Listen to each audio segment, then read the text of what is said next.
ربیع الاول کے مہینے میں ہمیں زیادہ سے زیادہ صدقہ و خیرات کرنا چاہیے۔ ہمارے آقا دو جہان حضرت محمد صلی اللہ علیہ وآلہ وسلم کی آمد کا مہینہ ہے۔ ہم نے اسپیشل اپنی مسجدوں میں جلسے اور میلاد بھی کروائے ہیں۔ ان خیالات کا اظہار طلحہ جاوید وڑائچ نے اینکر پرسن حسن بخاری سے گفتگو کرتے ہوئے کیا۔ اس وقت پاکستان کا کسان شدید مسائل کا شکار ہے۔ کھاد، بجلی، پیٹرول کی قیمتیں آسمان کو چھو رہی ہیں۔ حکمرانوں کو چاہیے کہ کسانوں ذمہ داروں کو زیادہ سے زیادہ ریلیف دیں۔ معروف ذمہ دار طلحہ جاوید وڑائچ کی اینکر پرسن حسن بخاری سے گفتگو۔ جاوید وڑائچ صاحب موجود ہیں، ان سے جانتے ہیں کہ انہوں نے ربیع الاول کے حوالہ سے کیا تیاریاں کی ہیں۔ جی السلام علیکم سر۔ طلحہ صاحب، ربیع الاول کے حوالہ سے آپ نے کس طرح تیاریاں کی ہیں گاؤں کے لیے؟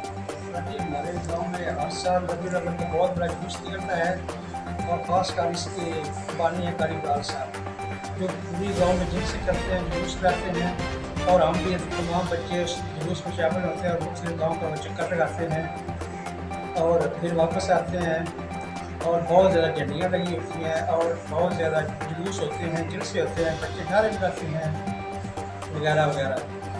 اچھا طلحہ صاحب، ہمیں پتہ چلا کہ آپ روزہ رسول پر جناب ربیع الاول منائیں گے، ہاں جی، تو کتنے عرصے تک وہاں رہیں گے اور کتنی دفعہ جا چکے ہیں؟ پہلی دفعہ جا رہا ہوں اور انشاءاللہ 21 دن کا پیکج ہے، اور کل انشاءاللہ یہاں سے چلا جاؤں گا۔ ٹھیک ہے۔ اور دوسرا سر طلحہ صاحب یہ بتائیں کہ آپ کا ذمہ دارہ بھی ہے، ذمہ دارہ فیملی سے تعلق ہے، ذمہ داروں کے اس وقت کیا مسائل ہیں؟ کھاد کے ریٹ بڑھ رہے ہیں، ٹھیک ہے، ذمہ دار کو سب سے زیادہ اس ٹائم کھاد کی مشکلات ہیں جو پچھلے کئی ماہ سے چل رہے ہیں۔ ذمہ دار تقریباً جو پچھلی فصل تھی نا، وہ کھاد کی وجہ سے کاشت نہیں کر سکے، اور بجلی بھی بہت زیادہ مہنگی ہے، اور جو فش فارم کا ذمہ دار کام کر رہے ہیں ان کا بہت زیادہ بجلی کا استعمال ہے۔ تو حکومت سے کیا اپیل کرنا چاہتے ہیں؟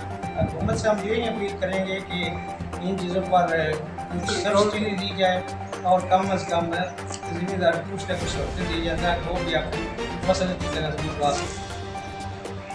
جی یہ تھے طلحہ وڑائچ صاحب جو اپنے خیالات کا اظہار کر رہے تھے۔ کیمرہ مین ٹیم کے ساتھ حسن عباس بخاری، منڈی باؤ۔